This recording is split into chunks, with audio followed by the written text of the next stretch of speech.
현우는 그날 가족 모임에서 조용히 잔을 들었습니다. 아버지가 먼저 건배사를 했습니다. 형이 승진했다는 소식이었습니다. 어머니는 웃으며 형의 어깨를 두드렸고 누나는 축하 문자를 보내느라 바빴습니다. 현우는 그저 박수를 쳤습니다. 언제나처럼요. 현우, 너도 이제 좀 힘내야지. 아버지의 말에 현우는 고개를 끄덕였습니다. 익숙한 말이었습니다. 그는 언제나 좀 더 힘내야 할 사람이었습니다. 식사는 계속됐습니다. 형의 자랑, 누나의 근황, 부모님의 칭찬. 현우는 듣고 있었습니다. 아니, 듣는 척을 하고 있었습니다. 그의 시선은 창밖 어딘가를 향했습니다.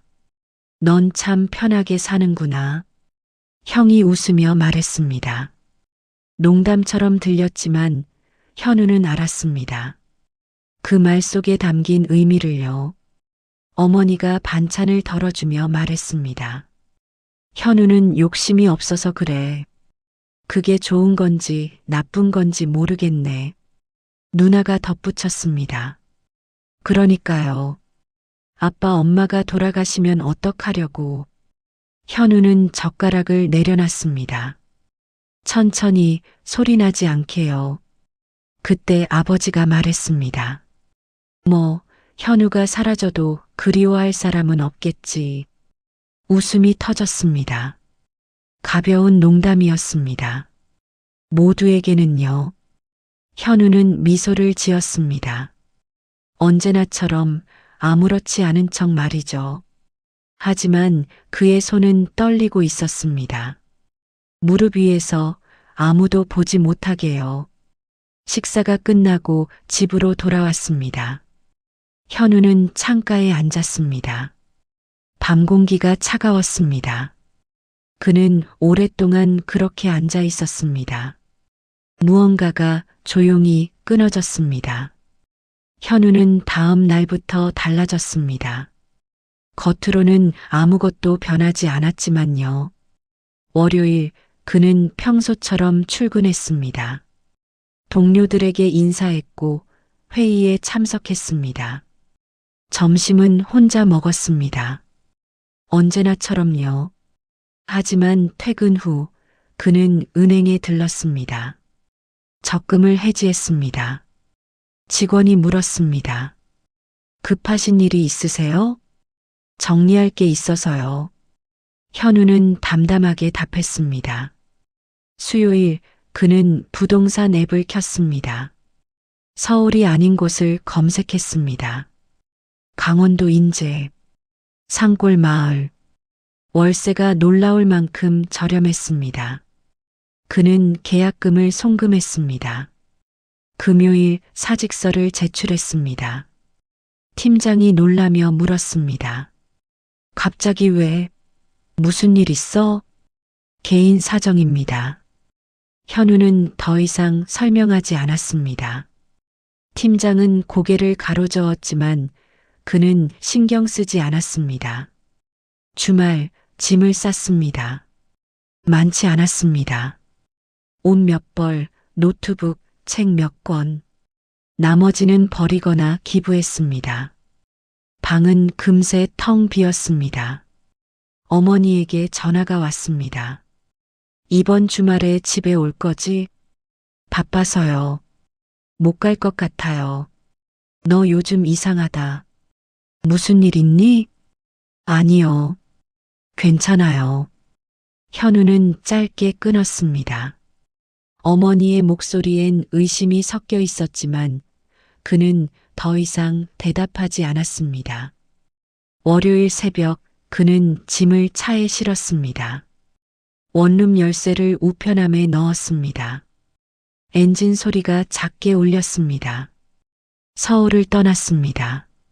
고속도로는 한산했습니다. 현우는 백미러를 보지 않았습니다. 뒤를 돌아볼 이유가 없었습니다. 인제에 도착했을 때 해가 막 떠오르고 있었습니다. 산 너머로 빛이 번졌습니다. 공기가 차가웠습니다. 현우는 깊게 숨을 들이켰습니다. 휴대폰을 껐습니다. 전원 버튼을 길게 눌렀고 화면이 꺼졌습니다. 그는 사라졌습니다. 조용히 완전히요. 현우는 산골에서 2달을 보냈습니다. 조용했습니다. 아침엔 산책을, 오후엔 독서를, 저녁엔 글쓰기를 했습니다. 누구도 그를 찾지 않았습니다. 그는 괜찮았습니다. 아니, 괜찮다고 믿었습니다. 어느 날 오후 문을 두드리는 소리가 들렸습니다. 현우는 놀라 고개를 들었습니다. 이곳에선 처음 있는 일이었습니다. 문을 열자 민지가 서 있었습니다. 사촌이었습니다. 숨이 가빴고 표정이 어두웠습니다. 현우 오빠. 그녀의 목소리는 떨렸습니다.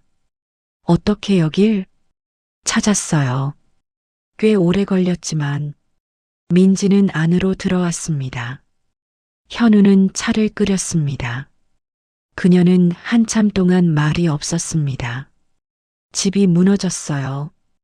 민지가 입을 열었습니다. 아버지 사업이 망했대요. 빚이 엄청나요.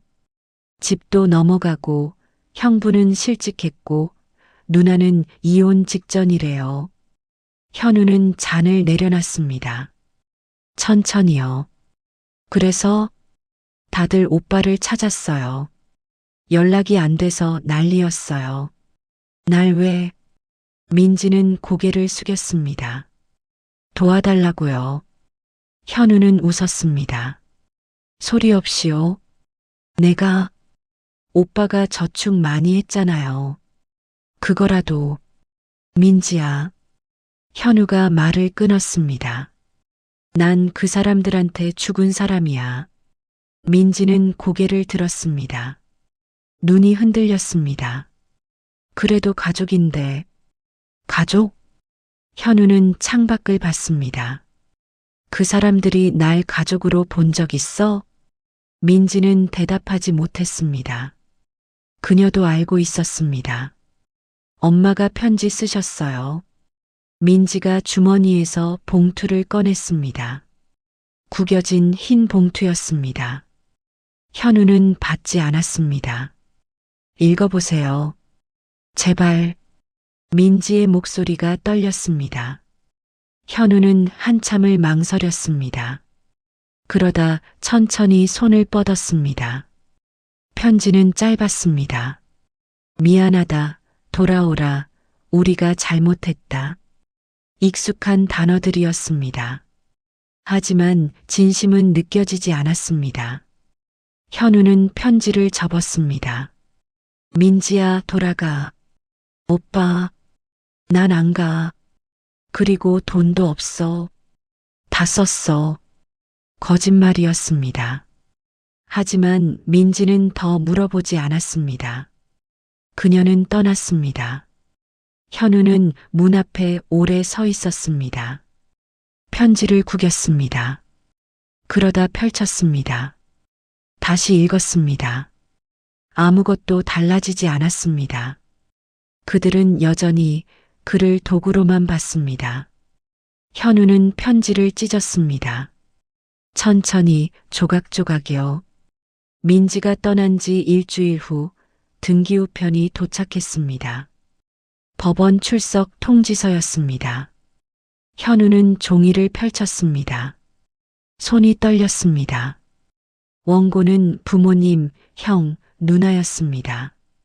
피고는 그였습니다. 청구 내용 부양 의무 불이행. 현우는 웃었습니다. 소리내어요. 이게 가족이구나. 법정은 차가웠습니다. 가족들이 앞줄에 앉아 있었습니다. 어머니는 눈물을 닦았고 아버지는 팔짱을 꼈습니다. 형과 누나는 고개를 돌렸습니다.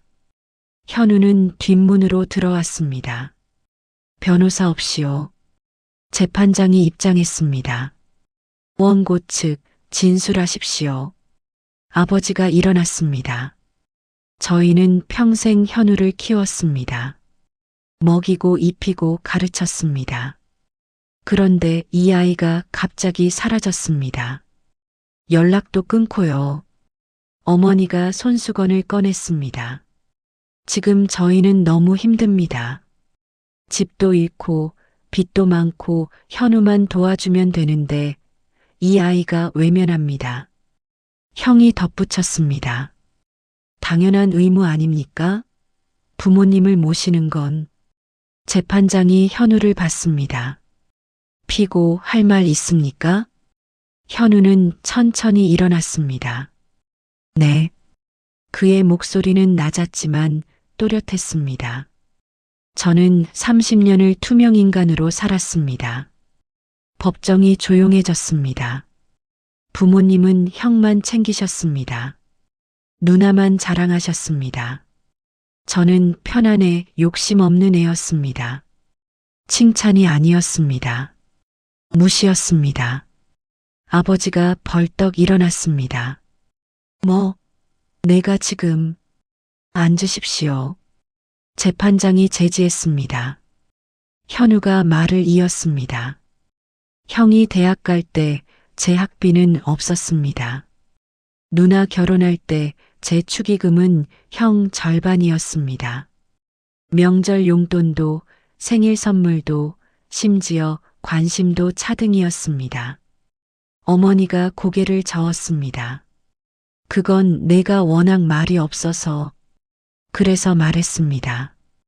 현우의 목소리가 높아졌습니다. 사라져도 그리워할 사람 없다고. 아버지가 직접 하신 말씀입니다. 아버지의 얼굴이 굳었습니다. 그건 농담이었고, 전 그 말을 농담으로 듣지 않았습니다. 현우가 가족들을 봤습니다. 여러분은 절 도구로 봤습니다. 필요할 때만 부르고 필요 없으면 무시하고 이제 돈이 필요하니까 다시 찾으셨죠.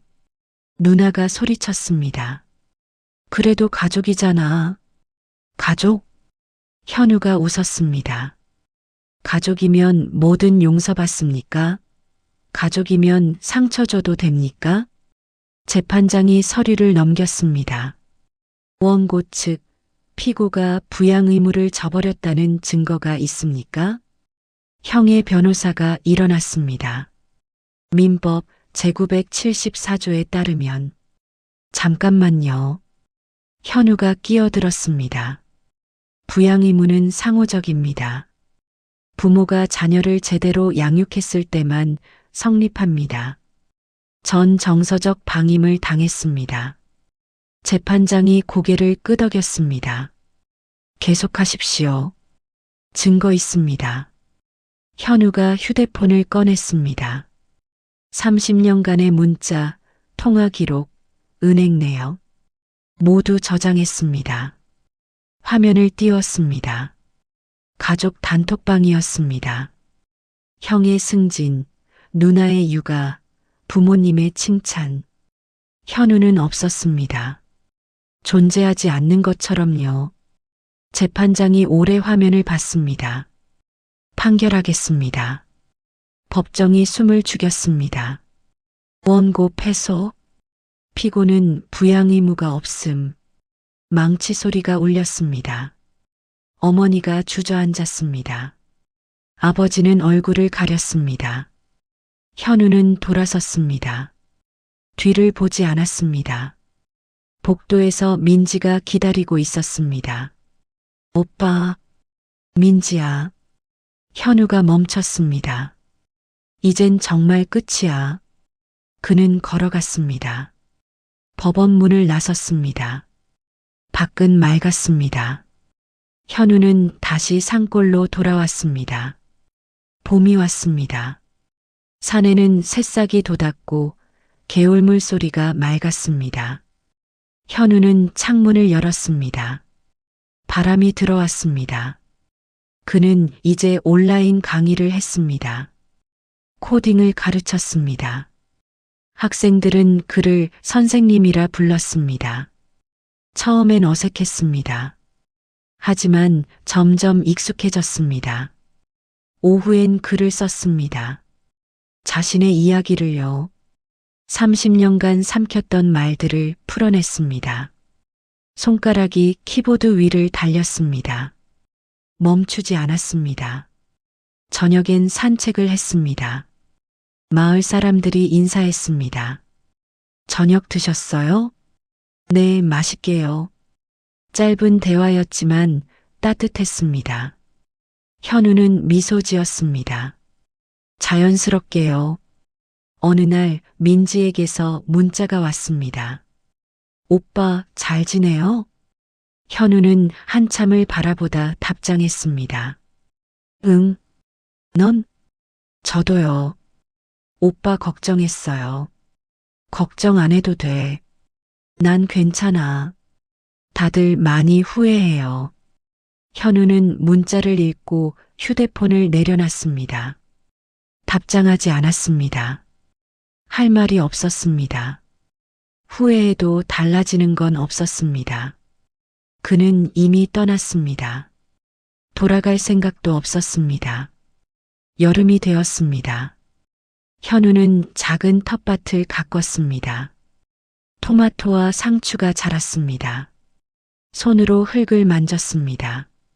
축축하고 따뜻했습니다. 그는 생각했습니다.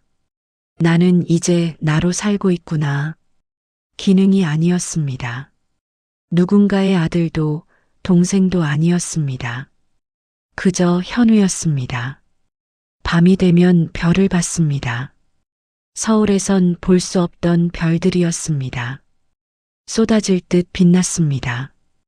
현우는 생각했습니다. 그리움이란 게 없구나. 가족을 그리워하지 않았습니다.